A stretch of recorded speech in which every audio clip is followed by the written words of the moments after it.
Professor Nageshwar గారు ఒక కొత్త వీడియోతో అయితే మళ్ళీ రావడం అయితే జరిగిందండి. ఏంటా కొత్త వీడియో అంటే గనక నేను నా వ్యాఖ్యల్ని ఉపసంహరించుకుంటున్నాను అనే వీడియోతోటి బయటకు రావడం జరిగింది.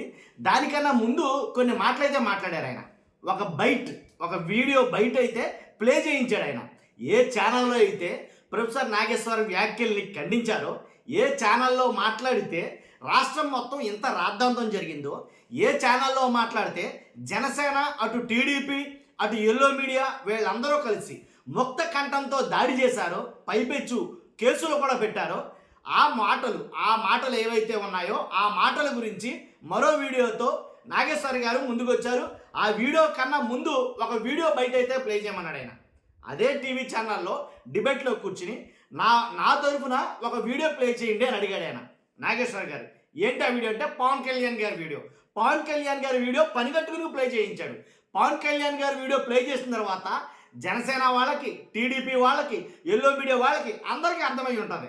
ఆ వీడియో చూస్తే కనుక పవన్ కళ్యాణ్ గారి వీడియో, ఆ వీడియో ఏంటో నేను పెడతాను. పెట్టే ముందు నాది రిక్వెస్ట్ ఉంది. రాష్ట్ర ప్రజలందరికీ నాగేశ్వర్ గారు మాట్లాడినటువంటి మాటలు ఏంటి, అసలు అబద్ధమా నిజమా, ఏంటి కల్పిత కట్టు కదరా? కాబట్టి నిజంగా ఆ సోర్సెస్ ఉన్నాయా? నాగేశ్వర్ గారికి నాకు ఒక సోర్సెస్ ఉంది. ఆ సోర్సెస్ ద్వారా నాకు ఈ మాటలు తెలిసాయి. కోర్ కమిటీలో మీరు మాట్లాడుకున్న మాటలు ఎలా లీక్ అయ్యాయి? నాకు కొన్ని సోర్సెస్ ఉన్నాయి కాబట్టి వాటి ద్వారా తెలిసిందన్న ఈ నాగేశ్వర్ గారు.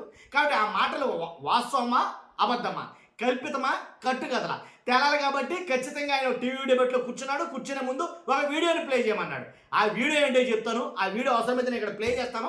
ప్లే చేసే ముందు నాకు రిక్వెస్ట్ ఉంది, రాష్ట్ర ప్రజలందరికీ నిజాలు తెలియాలి కాబట్టి మీ బాధ్యతగా లైక్ చేయండి. లైక్ చేశారా? మీ బాధ్యతగా లైక్ చేస్తే ఎక్కువ మందికి ఇన్ఫర్మేషన్ షేర్ అవుతుంది. కొత్తగా మన ఛానల్ చూస్తే పక్కాగా సబ్స్క్రైబ్ చేయండి.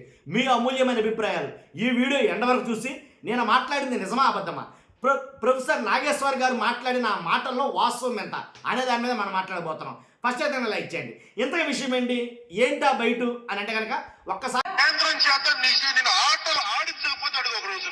జగన్ నీకు ఒక రోజు చెప్తున్నా, కేంద్రం చేత నేను ఆటలు ఆడించకపోతాడు ఒక రోజు. పవన్ కళ్యాణ్ ఎన్నికలప్పుడు తన ఓటర్లకి, తన కార్యకర్తలకు ఇచ్చిన హామీ ఏంటి? కేంద్రముతో మీ ఆటలు ఆడిస్తా అన్నాడు. ఇప్పుడు ఏమంటున్నారు అందరూ జనసేన నాయకులు ఆడడం మేము అసలు ఇతర పార్టీల నుంచి అడగనే అడగము. జగన్ పైన అరెస్ట్ అడగనే అడగము. జనసేన ఎవరే జనసేనకులు అడగండి. మీకు ఇష్టం లేదా జగన్ పైన చర్య తీసుకోవడం? చెప్పండి. అది కూడా పార్టీ అయిన నాగేశ్వర్ గారు ఎన్నికల ప్రచారంలో ఎన్నికలకు ముందు చాలా సవాళ్ళు విసుకుంటారు. ముందు పవన్ కళ్యాణ్ మళ్ళీ అనేది ఏంటంటే కొంచెం నా ఫ్లో డిస్టర్బ్ చేయకండి. ఇది నార్మల్ డిస్కషన్ కాదు. ఇది let me be serious discussion. నేను 2 గంటలు పార్టీలు కూడా అంతే సీరియస్ గా ఆ పాయింట్ వినండి. 2 గంటలు ఉంటానంటున్నా కదా, దాన్ని ఏం లేదు, మీరు ఎక్కడ పారిపోవడం లేదు కదా. సో నన్ను లెట్ మీ ఎక్స్ప్లెయిన్. నన్ను దయచేసి నన్ను ఎక్స్ప్లెయిన్ చేయండి. సో మీరు అదే చెప్పండి ప్రజలకు. మేము ఆ రోజు అన్నాము, ఈరోజు మా విధానం కాదు, మేము జగన్ పైన చర్యకు అడగము అని.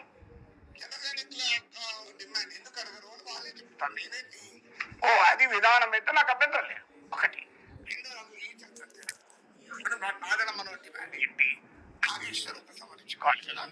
అంతేగా డిమాండ్.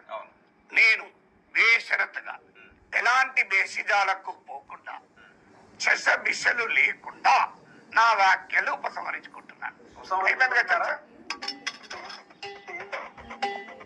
చూసారు కదా వీడియో. కానీ ఇదండి నాగేశ్వర్ గారు ప్లే చేయించిన వీడియో అయితే అది. ఏమని ప్లే చేయించారు? పవన్ కళ్యాణ్ గారు ఏం మాట్లాడారు? ఎన్నికలకి ముందు, ఎలక్షన్ ముందు వైసీపీ జగన్మోహన్ రెడ్డి గారికి వార్నింగ్ ఇస్తూ పవన్ కళ్యాణ్ గారు చెప్పినటువంటి మాటలు ఏంటంటే, మేము అధికారంలోకి వచ్చిన తర్వాత అదే కేంద్ర ప్రభుత్వం మాట్లాడి నీ ఆటలు తెలుస్తా, అదే కేంద్ర ప్రభుత్వం మాట్లాడి నీ గొడవ తెలుస్తా అనే అర్థం వచ్చేటట్టుగా కొన్ని వ్యాఖ్యలు చేశారు పవన్ కళ్యాణ్ గారు. అంటే కేంద్ర ప్రభుత్వం మాట్లాడతానన్నారుగా, కేంద్ర ప్రభుత్వం మాట్లాడే జగన్ గారి ఆటలు ముగిస్తానని చెప్పారుగా. అంటే కేంద్ర ప్రభుత్వం మాట్లాడే కదా ఆయన అరెస్ట్ చేస్తానని ఆ అర్థం వచ్చేటట్టుగా మీరు మాట్లాడారు. కానీ ఆ వీడియోని సాకుగా చూసుకుని ఆ వీడియోలో మీరు అన్నారు కాబట్టి ఇప్పుడు నేను అన్నాను అని నాగేశ్వర్ గారు చెప్పట్లా. 30 ఏళ్ల సర్వీస్, ఇంచుమించుగా 30 ఏళ్ల పాటు సీనియర్ జర్నలిస్ట్గా ఉన్న ఎవరైతే ప్రొఫెసర్ నాగేశ్వర్ గారు ఉన్నారో ఆయనకుండే లీడు ఎంత దూరం ఉంటుందో లెక్కేయండి. ఆయనకుండే సోర్సెస్ ఎన్ని రకాలుగా ఉంటాయి లెక్కేయండి. నన్ను అడిగితే కనుక ఎవరో చెప్పిన వాళ్ళిద్దరూ నమ్మకంతో చెప్పారు, ప్రొఫెసర్ గారి మీద నమ్మకంతో. అందువల్ల వాళ్ళ పేర్లు ఎక్కడ బయటకు వస్తాయో అని, వాళ్ళ పరిస్థితి ఎక్కడ బద్నామైపోద్దని ప్రొఫెసర్ నాగేశ్వర్ గారు పోనీలే నేను మాట్లాడింది కరెక్ట్ కాదు, నాకు వచ్చిన ఇన్ఫర్మేషన్ సరైంది కాదు అనుకుని ఆయన మాట్లాడి, నేను నా మాటల్ని ఉపసంహరించుకుంటున్నాను, నేను చేసిన వ్యాఖ్యల్ని ఉపసంహరించుకుంటున్నాను అనుకుని నేను ఉపసంహరించుకుంటున్నాను అని అయితే నాగేశ్వర్ గారు మాట్లాడారు. అది కాదు, మేము అలా మాట్లాడలేదని ఆయన పూర్తిగా ఖండించడం లేదు. ప్రొఫెసర్ నాగేశ్వర్ గారు ఆ బయట ఎందుకు వేయించుకున్నాడు? ఆయన పవన్ కళ్యాణ్ గారు ఆ బయట ఎందుకు వేయించుకున్నాడు నాగేశ్వర్ గారు అంటే కనుక, పవన్ కళ్యాణ్ గారు గతంలోనే మాట్లాడాడు ఇలాగా. అంతేగాని ఇప్పుడు సచ్చిలురు అంటే ఇప్పుడు మాట్లాడుండొచ్చు పవన్ కళ్యాణ్ గారు, కానీ అంటే వాళ్ళకి సంబంధించినటువంటి నాయకులు మాట్లాడతారు. పవన్ కళ్యాణ్ గారు మోదీ గారితో మాట్లాడినా, అమిత్ షా గారితో మాట్లాడినా, ఢిల్లీలో ఎవరితో మాట్లాడినా పవన్ కళ్యాణ్ గారు ఏమని మాట్లాడతారంటే, ఆంధ్రప్రదేశ్ అభివృద్ధి కోసం, ఆంధ్రప్రదేశ్ శ్రేయస్సు కోసం, ఆంధ్రప్రదేశ్ ప్రజల బాగోగుల కోసం మాట్లాడతారా తప్ప ఎలాగా ఎవరి గురించి, వేరే పార్టీల గురించి. నాగబాబు గారు ఒక స్టెప్ ముందుకేసి కరప్టెడ్ పార్టీ గురించి వినారా ఈ మాట?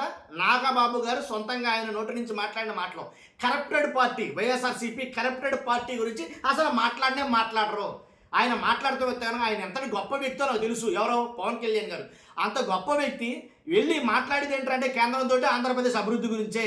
ఆంధ్రప్రదేశ్కి ఢిల్లీ నుంచి నిధులు ఎలా తీసుకురావాలి, ఆయనకి సంబంధించిన శాఖల మీద ఆ నిధులు ఎలా రాబట్టాలి, రాష్ట్ర ప్రజల బాగోగులు ఎలా చూడాలి, దీని మీదే మాట్లాడతారు తప్ప వేరే ఇతర ఏ పార్టీల గురించి, ఏ పార్టీ రాజకీయ నాయకుల గురించి మాట్లాడరు అని నాగబాబు గారు చెప్పారు. అంతే కదా? కాబట్టి మరి అలాంటప్పుడు ఎన్నికలకు ముందు పవన్ కళ్యాణ్ గారు ఈ వ్యాఖ్యలు ఎలా చేశారు? నేను కేంద్రంతో మాట్లాడి జగన్ గారి ఆటలు కట్టిస్తాను, ఆటలు చూస్తానని పవన్ కళ్యాణ్ గారు ఎలా మాట్లాడారు? అర్థమైందా మీకు? కాబట్టి ఒకవేళ ఏమో జరుగుండొచ్చేమో, రాజకీయం కదా, గుర్రం ఎగరావచ్చేమో, ఎవరు తెలుసచ్చు. కాబట్టి ఇప్పుడు ఈయన ఎలాగా మాటలు ఉపసంహరించుకున్నా కానీ ఎవరు నాగేశ్వర్ గారు కొన్ని వీడియోలు అయితే రిలీజ్ అవుతున్నాయి, సోషల్ మీడియాలో బీభత్సంగా వైరల్ అవుతున్నాయి కొన్ని వీడియోలు. ఏంటో చెప్పమంటారా? కొన్ని మాటలు అడుగుతున్నారు, కొన్ని ప్రశ్నలు ప్రశ్నిస్తున్నారు. ఆ ప్రశ్నలు అంటే చెప్పమంటారా? కల్తీ లడ్డు చాలా అసలు పరమ పవిత్రమైనటువంటి పుణ్యక్షేత్రం, పరమ పవిత్రమైన క్షేత్రం నుంచి వెంకటేశ్వర స్వామి ఏదైతే తిరుమల లడ్డు ఉందో, తిరుమల లడ్డూలో జంతు కొవ్వు కలిసిందని, పంది కొవ్వు, చేప కొవ్వు, లేకపోతే ఇంకా గొడ్డు కొవ్వు, ఇలాగ ఏ కొవ్వు పడితే ఆ కొవ్వు కలిసిందని దారుణంగా ప్రచారం చేశారు. అది కాదు, నిజం కాదు అదంతా అని ఇప్పుడైతే మాట్లాడుతున్నారు. మరి ఏ సోర్సెస్ ఉందని మీరు అంత బహిరంగంగా చెప్పారు? చంద్రబాబు నాయుడు గారు కావచ్చు, పవన్ కళ్యాణ్ గారు కావచ్చు. పవన్ కళ్యాణ్ గారు అయితే 1,00,000 లడ్డూలు ఎక్కడికి 1,00,000 లడ్డూలు పంపించారు అని అయితే కనుక మాట్లాడారు. మరి ఆ 1,00,000 లడ్డూలు పంపించింది జంతు కొవ్వు కలిసిన లడ్డూలు కాదు అని క్లియర్ కట్గా చెప్పారు. మరి మీకు ఏ సోర్సెస్ ఉందని ఇలాగా, అంటే మీకు సంబంధం లేని విషయాల్లో ఇలాంటి వ్యాఖ్యలు ఎలా మాట్లాడారు? ఏ సోర్సెస్ ఉందని మరి మీకు ఎలా మాట్లాడినందుకు ఏ కేసు పెట్టాలి? వాస్తవంగా అయితే కల్తీ లడ్డు గురించి మాట్లాడారు, 1,00,000 లడ్డూలు పంపించారని మాట్లాడారు. అంతేకాదు అది ఎలా పక్కన ఉంచితే కనుక ఏదైతే ఇంకా చాలా విషయాల మీద మాట్లాడటం అయితే జరిగింది. 30,000 మంది అమ్మాయిల్ని మిస్సింగ్ అయ్యారు, హ్యూమన్ ట్రాఫికింగ్ జరిగింది అని చెప్పారు. మీకు ఏ సోర్సెస్ ఉందని అంటే కనుక అప్పుడు నిఘా వర్గాలు నాకు చెప్పారన్నారు. ఆ నిఘా వర్గాలు చెప్తే కనుక అది అబద్ధమే కదా, అది లేదు కదా, వాస్తవం కాదు కదా. కాబట్టి ప్రొఫెసర్ గారు మాట్లాడింది తప్పు అయితే ఇది తప్పే కదా.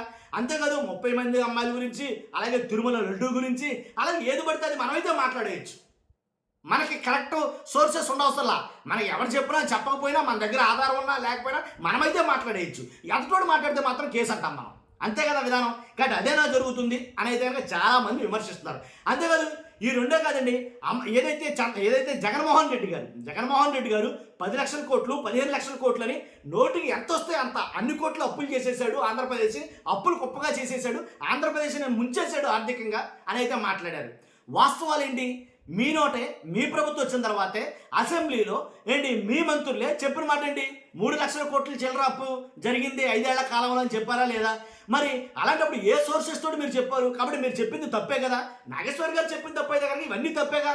కాబట్టి మీకే సోర్సెస్ ఉన్నాయని చెప్పేసి మనకి ఏది నచ్చితే ఎలా మాట్లాడేయచ్చు? మనం మాట్లాడొచ్చారాగా, మనం అనేయచ్చా? అంటే మనం అధికారంలో ఉన్నామనా? అంతే కదా. కాబట్టి 30 ఏళ్ల సీనియారిటీ ఉన్నటువంటి ఒక నాగేశ్వర్ గారు మాట్లాడింది తప్పో రైటో అదంతా పక్కన పెట్టండి. అతనికి సోర్సెస్ లేకుండా కొన్ని మాటలు మాట్లాడతాడా? అతనికి 30 ఏళ్ల సీనియారిటీలో ఎన్ని చోట్ల ఎన్ని ప్లేసుల్లో అతనికి ఇన్ఫర్మేషన్ ఇచ్చేవాళ్ళు ఉంటారు? అతను వృత్తి అది కదా. గతంలో కాబట్టి ఆ ఉద్దేశంతో చెప్పుంటాడు. మొత్తంగా అతను చెప్పింది తప్ప ఒప్ప అని పక్కన పెడితే కనుక కేసులు అనేది నాకెందుకో సమంజసం కాదేమో అని అనిపించింది. నిజంగా ఎంత దారుణంగా ట్రోల్ చేశారండి బాబు ఆయన్ని. కాబట్టి జరిగిందైతే అది. కాబట్టే ఆయన ఆ వీడియోని పెట్టి ఆ వీడియో బయట ప్లే చేసి అప్పుడు నేను మాట్లాడిన మాటలను ఉపసంహరించుకుంటున్నా. ఎందుకంటే ఈ వయసులో కోర్టుల చుట్టూ పోలీస్ స్టేషన్ చుట్టూ తిరిగి పరిస్థితి అయితే లేదు ఆయనకి. కాబట్టి జరుగుతుంది అయితే ఇది. అంటే దీని గురించే వేరే రాజకీయ నాయకులు సిపిఐ సంబంధించిన నాయకులు ఆయన మాట్లాడిన మాటలు ఏంటంటే బ్లాక్మెయిల్ రాజకీయాలు చేస్తున్నారు అని అయితే మాట్లాడారు. నిజంగా ఇది బ్లాక్మెయిల్ రాజకీయమేనా? అంటే ఎవరు మాట్లాడితే వాళ్ళని అరెస్టులు కేసులని ఆపేస్తే అది బ్లాక్మెయిల్ రాజకీయమేనా? కాబట్టి అందుకనేనా బ్లాక్మెయిల్ రాజకీయం అని అన్నారు ఆయన. కాబట్టి ఇలా చాలామంది చాలా రకాలుగా స్పందిస్తున్నారు, వివిధ రకాలుగా. కాబట్టి చూస్తున్న మీరందరూ కూడా మీ స్పందన ఏంటో, మీరు స్పందించే విధానం ఏంటో మీ అభిప్రాయాన్ని కామెంట్ రూపంలో తెలియజేయండి. ఫస్ట్ అయితే కనుక లైక్ చేయండి. Thank you very much.